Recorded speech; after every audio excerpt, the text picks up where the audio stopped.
Hello दोस्तों, स्वागत है आपका हमारे चैनल यूपी एग्ज़ाम क्रेजर में। दोस्तों आज है 26 दिसंबर और आज के वीडियो में हम 26 दिसंबर से संबंधित उत्तर प्रदेश के सभी एग्जाम्स के लिए मोस्ट इंपॉर्टेंट करंट अफेयर के क्वेश्चंस को डिस्कस करेंगे और हर एक क्वेश्चन से रिलेटेड आपको फैक्ट भी बताएंगे। अगर इस वीडियो की आपको PDF डाउनलोड करनी है तो इसकी PDF आप हमारे टेलीग्राम ग्रुप से डाउनलोड कर सकते हैं। टेलीग्राम ग्रुप की लिंक इस वीडियो के डिस्क्रिप्शन में दी गई है, तो वहाँ से आप टेलीग्राम ग्रुप को ज्वाइन कर सकते हैं। तो चलिए शुरू करते हैं। आज का सेशन शुरू करने से पहले हम कल के क्वेश्चंस का रिवीजन करेंगे। कल का पहला क्वेश्चन है, लखनऊ के जाने माने लेखक डॉक्टर अनीस अशफाक को किस भाषा के लिए 2022 के साहित्य अकादमी अवार्ड से नवाजा गया? तो ऑप्शन नंबर यहाँ पे बी करेक्ट होगा, उर्दू के लिए। अगला है, किस राज्य ने हाल ही में warehousing and logistics policy 2022 मंजूरी दी है? तो अभी जो है उत्तर प्रदेश सरकार ने इस पॉलिसी को मंजूरी दी है। दोस्तों उत्तर प्रदेश करंट अफेयर की लास्ट 8 मंथ की अगर आपको PDF ई बुक डाउनलोड करनी है तो इसकी लिंक वीडियो के डिस्क्रिप्शन में दी गई है, वहाँ से आप इस PDF ई बुक को डाउनलोड कर सकते हैं। ये जो PDF ई बुक है ये जनवरी 2022 से लेकर के अगस्त 2022 तक की है। इसमें सारे क्वेश्चंस आपको उत्तर प्रदेश करंट अफेयर्स के विस्तार पूर्वक मिलेंगे। इसके अलावा अगर आपको मंथली जैसे कि सितंबर, अक्टूबर या नवंबर मंथ की PDF ई बुक डाउनलोड करनी है तो उसकी लिंक भी वीडियो के डिस्क्रिप्शन में दी गई है। अगर इसे डाउनलोड करने में कोई प्रॉब्लम होती है तो साइट पर आपको व्हाट्सएप नंबर और ईमेल मिल जाएगा जिस पर आप कांटेक्ट कर सकते हैं। अगला क्वेश्चन है, उत्तर प्रदेश में स्थित किस केंद्रीय आयुर्वेद अनुसंधान संस्थान को NABL की आधिकारिक मान्यता मिल गई है? तो ये झांसी में स्थित है केंद्रीय आयुर्वेद अनुसंधान संस्थान। अगला है, पहली बार वर्ल्ड टेबल टेनिस सीरीज की मेजबानी कौन सा देश करेगा? तो ऑप्शन यहाँ पे ए करेक्ट होगा, भारत पहली बार जो है वर्ल्ड टेबल टेनिस सीरीज की मेजबानी करेगा। अगला है, 36वीं एशियाई कुश्ती चैंपियनशिप 2023 की मेजबानी भारत का कौन सा राज्य या केंद्र शासित प्रदेश करेगा? तो जो 36वीं एशियाई कुश्ती चैंपियनशिप है 2023 में जिसका आयोजन किया जाएगा ये नई दिल्ली में किया जाएगा। ऑप्शन यहाँ पे सी करेक्ट होगा। अगला है, PM मोदी 12 जनवरी 2023 को किस राज्य में राष्ट्रीय युवा सम्मेलन का उद्घाटन करेंगे? तो ऑप्शन नंबर यहाँ पे ए करेक्ट हो जाएगा, कर्नाटक में। अगला है, हाल ही में किस राज्य या केंद्र शासित प्रदेश ने अपने पर्यटन क्षेत्र को उद्योग का दर्जा दिया है? तो ऑप्शन नंबर यहाँ पे बी करेक्ट होगा, असम सरकार ने। अगला है, किस भारतीय रेसलर को United world wrestling rising star of the year award के लिए नामित किया गया? तो किस भारतीय रेसलर को? तो याद रखेंगे यहाँ पे ऑप्शन सी करेक्ट होगा, अंतिम पंघाल को United world wrestling rising star of the year के अवार्ड के लिए नामित किया गया है। अगला है, अगले साल फुटबॉल क्लब विश्व कप की मेजबानी कौन करेगा? तो मोरक्को जो है अगले साल फुटबॉल क्लब विश्व कप की मेजबानी करेगा। तो ये कल के क्वेश्चंस थे जिसका हमने रिवीजन किया। अब हम शुरू करते हैं आज का सेशन। आज का पहला क्वेश्चन है, हाल ही में कौन यूपी रोडवेज की पहली महिला ड्राइवर बन गई हैं? तो ऑप्शन नंबर यहाँ पे करेक्ट हो जाएगा सी, प्रियंका शर्मा। दोस्तों उत्तर प्रदेश की प्रियंका शर्मा, नाम याद रखेंगे, प्रियंका शर्मा तमाम संघर्षों को मात देकर यूपी रोडवेज की पहली महिला ड्राइवर बन गई है। यानी अगर एग्जाम में क्वेश्चन पूछा जाए कि उत्तर प्रदेश रोडवेज में पहली महिला ड्राइवर कौन है तो याद रखेंगे आप प्रियंका शर्मा, ये जो है यूपी रोडवेज में पहली महिला ड्राइवर बनी है। उत्तर प्रदेश राज्य सड़क परिवहन द्वारा नियुक्त 26 महिला ड्राइवरों में से प्रियंका भी एक हैं, यानी कि 26 महिलाओं को नियुक्ति दी गई और उनमें से जो पहली महिला बनी है महिला ड्राइवर वो हैं प्रियंका शर्मा। ये जो प्रियंका शर्मा हैं ये कहाँ की मूल निवासी हैं? तो ये बिहार के बांका जिले के अंतर्गत हरदौड़ी गाँव की मूल निवासी हैं। प्रियंका के पति का निधन शराब पीने के कारण जल्दी हो गया था। इसके बाद 2 बच्चों को पालने की जिम्मेदारी इन पर आ गई। दोस्तों प्रियंका शर्मा की अगर हम बारे में जानें तो जो प्रियंका शर्मा हैं ये बिहार के बांका जिले के अंतर्गत हरदौड़ी गांव की मूल निवासी हैं। इनके जो पति थे शराब पीने की वजह से उनका जल्दी निधन हो गया, तो इनके जो 2 बच्चे थे उनको पालने की जिम्मेदारी इनके ऊपर आ गई। इसके बाद क्या हुआ, जब इनके पति का निधन हुआ तो जो प्रियंका शर्मा है ये बच्चों के पालन पोषण के लिए ये दिल्ली आ गई। कहाँ पे आ गई? तो ये दिल्ली आ गई और दिल्ली आने के बाद इन्होंने एक फैक्ट्री में काम किया। इस दौरान इन्होंने क्या किया, ड्राइविंग स्कूल में भी एडमिशन ले लिया जहाँ पे इन्होंने ड्राइविंग सीखी और ड्राइविंग सीखने के बाद इन्होंने ट्रक चलाने का फैसला किया। ठीक है, ट्रक चलाने का इन्होंने फैसला किया और इसी साल की शुरुआत में यानी 2022 की शुरुआत में इनको ये जानकारी मिली कि यूपी परिवहन निगम में ड्राइवरों की भर्ती निकली है। तो इन्होंने उसमें अप्लाई किया और इसके बाद ये जो है उनका इसका एग्ज़ाम दिया, इसका टेस्ट लिया गया, तो सारे इन्होंने क्वालिफाई किया और उसके बाद ये उत्तर प्रदेश में रोडवेज की पहली महिला ड्राइवर बन गई हैं। तो ये इनके बारे में था, आप याद रखेंगे। प्रियंका शर्मा नाम है और ये उत्तर प्रदेश रोडवेज की पहली महिला ड्राइवर बनी है। ठीक है, तो क्वेश्चन वेरी इंपॉर्टेंट रहेगा, इसको आप याद रखेंगे। यहाँ पर आपको इमेज भी दिखाते हैं, ये जो आप इमेज देख रहे हैं ये प्रियंका शर्मा है, ये यूपी रोडवेज में पहली महिला ड्राइवर बन गई है। अगला है, किस संस्थान ने कृत्रिम दिल तैयार किया जो तीव्र हृदय संबंधी समस्याओं वाले लोगों के लिए बहुत मददगार साबित होगा? तो ऑप्शन यहाँ पे सी करेक्ट होगा, आईआईटी कानपुर ने। दोस्तों आईआईटी कानपुर ने कृत्रिम हृदय तैयार किया है जो तीव्र हृदय संबंधी समस्याओं वाले लोगों के लिए बहुत मददगार साबित होगा। आईआईटी कानपुर के निदेशक अभय करंदीकर ने कहा कि कृत्रिम दिल का जानवरों पर परीक्षण अगले साल शुरू होगा। उन्होंने कहा अब हार्ट ट्रांसप्लांट आसान होगा और गंभीर मरीजों में भी आर्टिफिशियल हार्ट लगाया जा सकेगा। यह कृत्रिम दिल आईआईटी कानपुर और देश भर के कार्डियोलॉजिस्ट ने तैयार किया है।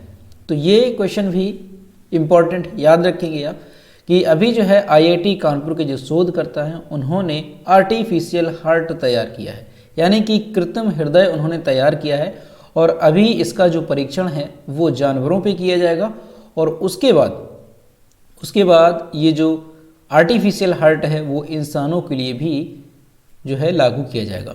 तो यहाँ से आपको याद रखना है कि किस संस्थान ने, तो आईआईटी कानपुर ने आर्टिफिशियल हार्ट तैयार किया है और ये जो भी हार्ट से संबंधित मरीज होंगे उनके लिए ये काफ़ी कारगर होगा और आर्टिफिशियल जो हार्ट है वो लोगों में भी लगाया जा सकेगा। ठीक, तो याद रखेंगे आप, आईआईटी कानपुर के शोधकर्ताओं ने इसको बनाया है। अगला है, उत्तर प्रदेश सरकार किसके लिए आवास योजना लाने जा रही है? तो ऑप्शन यहाँ पे करेक्ट हो जाएगा सी, पत्रकारों के लिए। दोस्तों सुशासन दिवस के मौके पर आयोजित कार्यक्रम में जो मुख्यमंत्री हैं उन्होंने कोरोना काल में दिवंगत 53 पत्रकारों के परिजनों को 5.3 करोड़ रुपए की सहायता दी।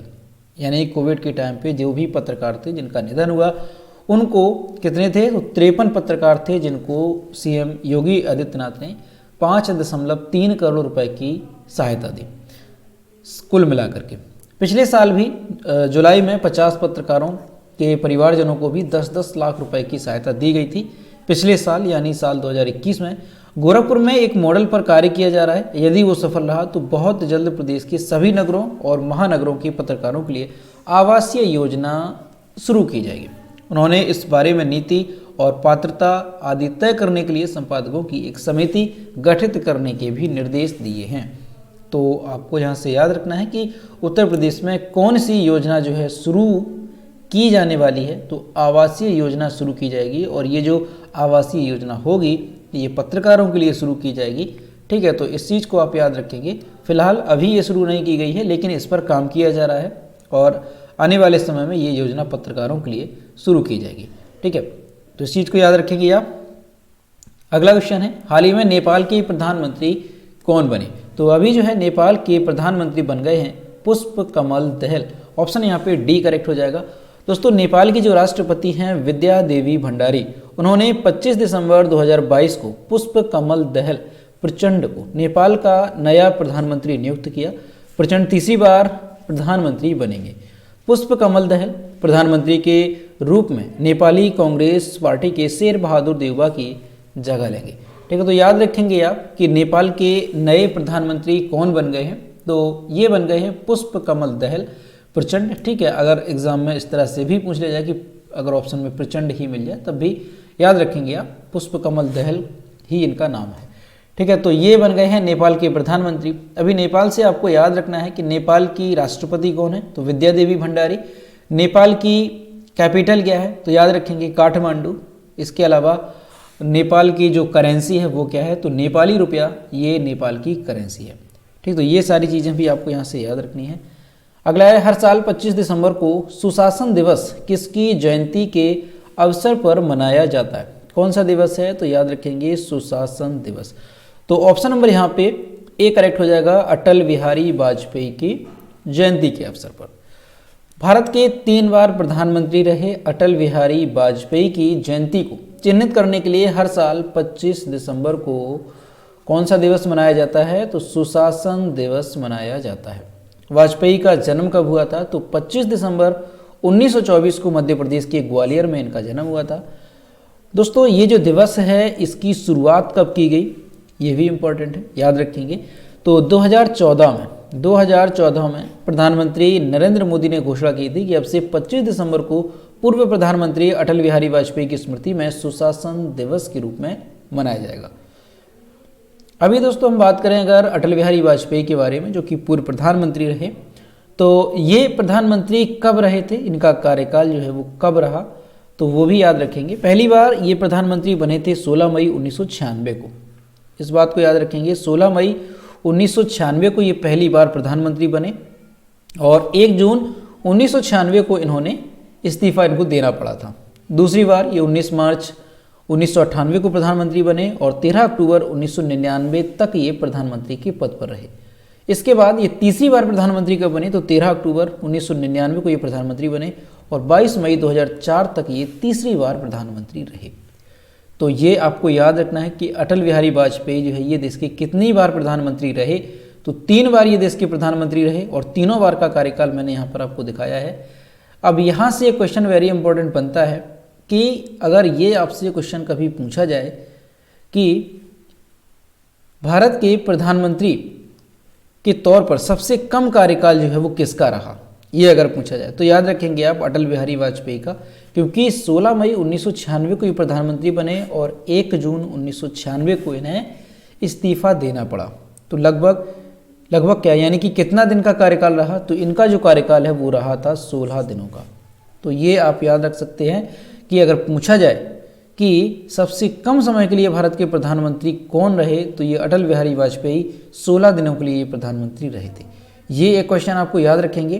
ठीक है दोस्तों, अटल बिहारी वाजपेयी की अगर हम बात करें तो इन्हें भारत रत्न से भी सम्मानित किया गया। ठीक, कब दिया गया तो वो भी आप याद रखेंगे। ठीक है, भारत रत्न इनको कब दिया गया तो ये भी आपको याद रखना है। तो 27 मार्च 2015 को इनको जो है भारत रत्न से भी सम्मानित किया गया था, इस बात को भी याद रखेंगे। और इसके अलावा आप एक क्वेश्चन और याद रखेंगे अटल बिहारी वाजपेयी से संबंधित कि दोस्तों जो अटल बिहारी वाजपेयी थे ये पहले प्रधानमंत्री थे जिनके खिलाफ लोकसभा में अविश्वास प्रस्ताव पारित किया गया था। तो ये क्वेश्चन भी आपको यहाँ से याद रखना है। सारी बातें अटल बिहारी वाजपेयी से रिलेटेड हैं और ये काफ़ी इंपॉर्टेंट है। अगला क्वेश्चन है, हाल ही में खेलो इंडिया महिला टूर्नामेंट में किस खेल को पहली बार आयोजन किया जाएगा? तो ऑप्शन यहाँ पे सी करेक्ट हो जाएगा, ट्रैक साइकिलिंग का। दोस्तों पहली बार खेलो इंडिया महिला टूर्नामेंट में ट्रैक साइकिलिंग का आयोजन किया जाएगा। दिसंबर 2022 में 4 जून में होने वाले इस टूर्नामेंट को युवा कार्यक्रम और खेल मंत्रालय के खेल विभाग द्वारा कुल 1.15 करोड़ रुपए में स्वीकृत किया गया। तो आपको यहाँ से याद रखना है कि पहली बार खेलो इंडिया महिला टूर्नामेंट में किस खेल का जो है शामिल किया गया, तो ये ट्रैक साइकिलिंग को इसमें शामिल किया गया है और पहली बार ऐसा है जब ट्रैक साइकिलिंग को इसमें शामिल किया गया है। ठीक है, कौन सा है तो याद रखेंगे खेलो इंडिया महिला टूर्नामेंट। अब दोस्तों अगर हम बात करें ये जो खेलो इंडिया टूर्नामेंट है ये कब आयोजित किया जा रहा है, तो देखिए ये जो खेलो इंडिया महिला टूर्नामेंट है ये शुरू कब हुआ है तो 21 दिसंबर तक ये खेला जाएगा। कहाँ पे, तो ये 21 दिसंबर तक खेला जाएगा वेलोड्रोम में। ठीक है, जो साइकिल वेलोड्रोम है कहाँ पे, अमृतसर के पटियाला में, तो वहाँ पर ये आयोजित किया जाएगा। पहले चरण में 21 दिसंबर को आयोजित किया गया, अभी हो चुका है। इसके बाद जो इसका दूसरा चरण है वो कब आयोजित हुआ, तो ये 23-24 दिसंबर और 28-29 दिसंबर को ये कहाँ पे, तो पंजाब कृषि विश्वविद्यालय लुधियाना और गुरु नानक देव विश्वविद्यालय अमृतसर में ये आयोजित किया जाएगा। क्योंकि 4 जून में ये होगा तो ये चीज़ आपको यहाँ से याद रखनी है। और उसके बाद जो आखिरी होगा वो कहाँ पे होगा, तो आखिरी होगा ये 29 और 30 दिसंबर को रोड साइकिलिंग जो स्पर्धा है उसका भी आयोजन किया जाएगा। कहाँ पे? तो त्रिवेंद्रम में इसका आयोजन किया जाएगा। तो कुल मिलाकर के आप इसको याद रखेंगे कि ये 21 दिसंबर को स्टार्ट हुआ और ये 30 दिसंबर तक आयोजित किया जाएगा। तो पहली बार इसमें ट्रैक साइकिलिंग का आयोजन किया गया है। ठीक है, एग्जाम में यही पूछा जाएगा कि खेलो इंडिया महिला टूर्नामेंट में पहली बार किस खेल को शामिल किया गया? तो ट्रैक साइकिलिंग को। अगला है, हाल ही में आईपीएल इतिहास के सबसे महंगे खिलाड़ी कौन बने? तो ये बन गए हैं सैम करन। ऑप्शन यहाँ पे बी करेक्ट होगा और यहाँ पर आप इनकी इमेज देख सकते हैं। दोस्तों इंग्लैंड के सैम करन हैं जो कि 23 दिसंबर को आईपीएल की नीलामी में इन्होंने सारे रिकॉर्ड तोड़े और वह आईपीएल इतिहास के सबसे महंगे खिलाड़ी बन गए। 2 करोड़ रुपए की बेस प्राइस वाले सैम करन को पंजाब किंग्स ने कितने रुपए में खरीदा है? तो यहाँ आप देखेंगे इनको 18.50 करोड़ रुपए में खरीदा गया सैम करन को। पंजाब किंग्स के लिए आईपीएल में डेब्यू करने वाले करन एक बार फिर से अपनी पुरानी टीम में शामिल हो गए हैं। करन 2020 और 2021 में चेन्नई सुपर किंग्स के लिए भी खेले थे। अब अगर इनसे पहले देखा जाए कि इनसे पहले सबसे महंगे खिलाड़ी का रिकॉर्ड किसके नाम पे था, तो वो था केएल राहुल के नाम पे और ये केएल राहुल 17 करोड़ रुपए में ये जो है खरीदे गए थे। आईपीएल के सबसे महंगे ये खिलाड़ी थे। इनसे पहले उन्हें लखनऊ सुपर जायंट्स ने पिछले साल ड्राफ्ट के जरिए अपनी टीम में शामिल किया था। तो याद रखेंगे आप, अब इन्होंने इनका भी रिकॉर्ड तोड़ दिया है केएल राहुल का। और अब सबसे महंगे जो खिलाड़ी हो गए हैं आईपीएल के, वो कौन हो गए हैं? तो सैम करन, जिन्हें 18.5 करोड़ रुपए में खरीदा गया।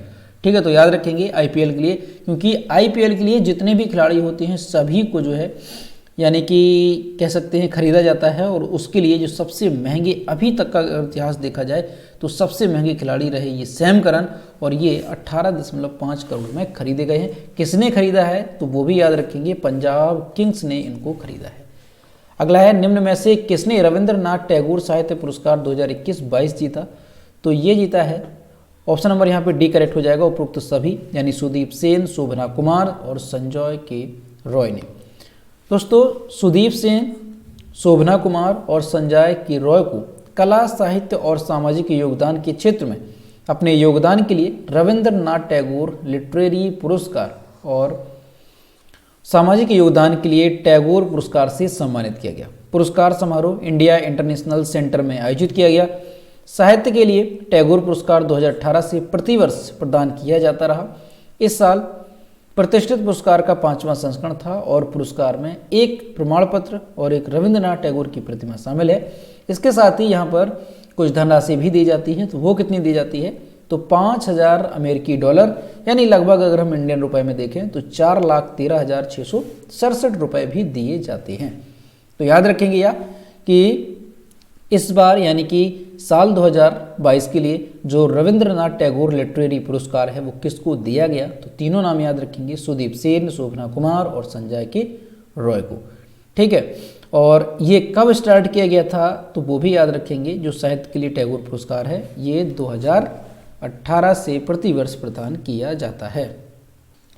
अगला क्वेश्चन है, भारत किस देश के साथ जनवरी 2023 में पहला द्विपक्षीय हवाई अभ्यास वीर गॉर्जियन 23 आयोजित करेंगे? तो ऑप्शन यहाँ पे ए करेक्ट हो जाएगा, जापान के साथ। दोस्तों भारतीय वायुसेना जो है ये जापानी वायु आत्मरक्षा बल के साथ 16 से 26 जनवरी तक जापान के हायाकुरी हवाई अड्डे और इरुमा हवाई अड्डे पर अपना पहला द्विपक्षीय हवाई अभ्यास वीर गॉर्जियन 23 आयोजित करने के लिए तैयार है। संयुक्त अभ्यास का उद्देश्य क्या है? तो आपसी समझ को बढ़ाना और दोनों देशों की वायुसेना के बीच रक्षा सहयोग को मजबूत करना ही इसका क्या है? उद्देश्य है। तो आपको याद रखना है यहाँ से कि जो वीर गॉर्जियन संयुक्त सैन्य अभ्यास है ये किन दो देशों के बीच आयोजित होता है? तो भारत और जापान के बीच ये आयोजित किया जाता है। अब यहाँ से दोस्तों याद रखना है आपको जापान के बारे में कि जापान की कैपिटल क्या है? तो टोक्यो जापान की कैपिटल है। जापान की करेंसी क्या है? तो जापानीज येन जापान की करेंसी है। और जापान की प्रेसिडेंट कौन है? तो दोस्तों जापान में सम्राट हैं। तो सम्राट अभी कौन है? तो नारुहितो ये सम्राट हैं जापान के। वैसे एग्जाम में अगर क्वेश्चन पूछा जाएगा तो प्राइम मिनिस्टर से पूछा जाएगा कि जापान के प्राइम मिनिस्टर कौन है। तो फुमियो किशिदा याद रखेंगे आप नाम, ये जापान के क्या है? प्राइम मिनिस्टर हैं। देखिए कहीं कहीं पर क्या होता है, जैसे हमारे देश में अगर देखा जाए तो प्राइम मिनिस्टर जो है इनके हाथों में ही सारी शक्तियाँ होती हैं, ठीक है। और इसके अलावा कहीं कहीं पर प्रेसिडेंट प्रमुख होते हैं।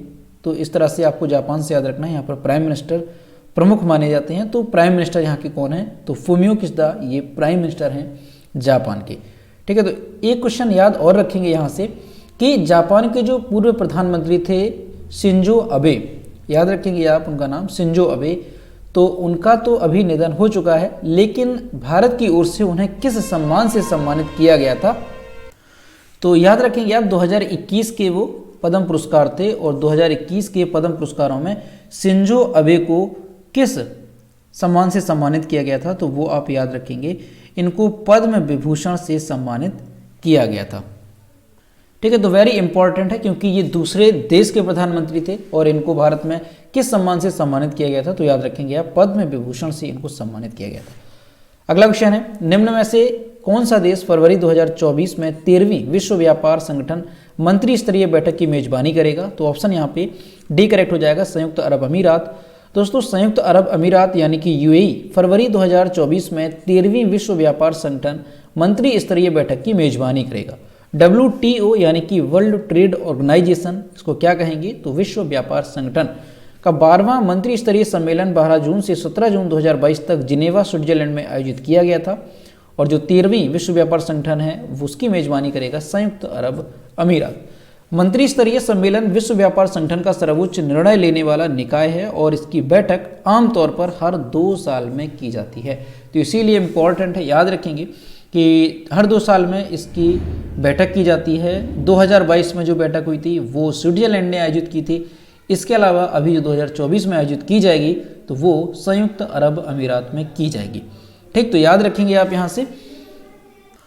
और दोस्तों यूएई से याद रखेंगे कि यूएई की कैपिटल क्या है, तो यूएई की कैपिटल आपको याद रखनी है, इसकी कैपिटल है अबू धाबी। इसके अलावा यूएई के प्रेसिडेंट कौन है, तो मोहम्मद बिन जयद अल नहयान, ये हैं यूएई के प्रेसिडेंट।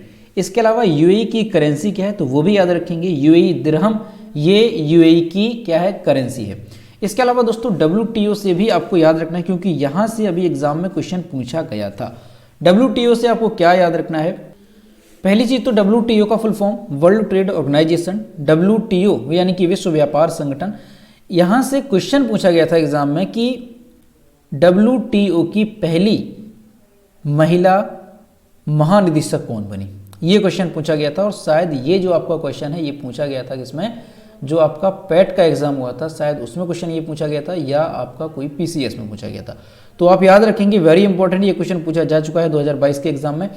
तो WTO की पहली महिला जो महानिदेशक हैं वो कौन है, तो गोजी ओनकोजो इवेला, ये जो है विश्व व्यापार संगठन की पहली महिला महानिदेशक बनी थी, ठीक है। तो इस चीज़ को आप याद रखेंगे, ये एग्जाम में क्वेश्चन पूछा जा चुका है WTO से, इसीलिए मैं आपको कहता हूँ कि कोई भी देश है उसके बारे में उसकी कैपिटल, करेंसी, ये सारी चीज़ें याद रखा करिए। इसके अलावा अगर कोई जैसे WTO है, WHO है, तो ये जितने भी संगठन हैं इसके बारे में भी आप ये सारी चीज़ें याद रखा करें, ठीक है। तो WTO से आपको याद रखना है।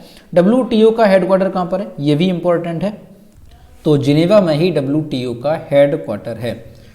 तो दोस्तों ये थे 26 दिसंबर से संबंधित उत्तर प्रदेश के सभी एग्जाम्स के लिए मोस्ट इंपॉर्टेंट करंट अफेयर के क्वेश्चन जो कि हमने डिस्कस किए। अब हम देखते हैं कल की वीडियो को, क्वेश्चन आपसे पूछा था, ये कल का क्वेश्चन है जो हमने आपसे पूछा था कि किस राज्य में स्थापित देश के पहले और विश्व के दूसरे इन्फेंट्री संग्रहालय को आम लोगों के लिए खोला गया, तो ऑप्शन यहाँ पे सी करेक्ट था, मध्य प्रदेश, और लगभग सभी स्टूडेंट्स ने इसके सही जवाब किए। और मैं आपसे हर रोज़ कहता हूँ कि जो भी क्वेश्चन आपसे पूछा जाए तो सभी लोग क्वेश्चन का आंसर जरूर किया करो। यह है आज का क्वेश्चन, हाल ही में दुनिया के सबसे छोटे इंसान होने का गिनीज वर्ल्ड रिकॉर्ड में किसका नाम दर्ज हुआ, तो यहाँ पर जो भी करेक्ट आंसर है वो आपको कमेंट बॉक्स में बताना है और इनकी कितनी हाइट है ये भी आप कमेंट बॉक्स में बताएंगे। तो दोस्तों आज का वीडियो कैसा लगा, अगर वीडियो पसंद आया है तो इसे लाइक करें, अपने दोस्तों के साथ शेयर करें और अगर अभी तक हमारे चैनल पर नए हैं तो चैनल को सब्सक्राइब करना ना भूलें। तो मिलते हैं नेक्स्ट वीडियो में, थैंक यू।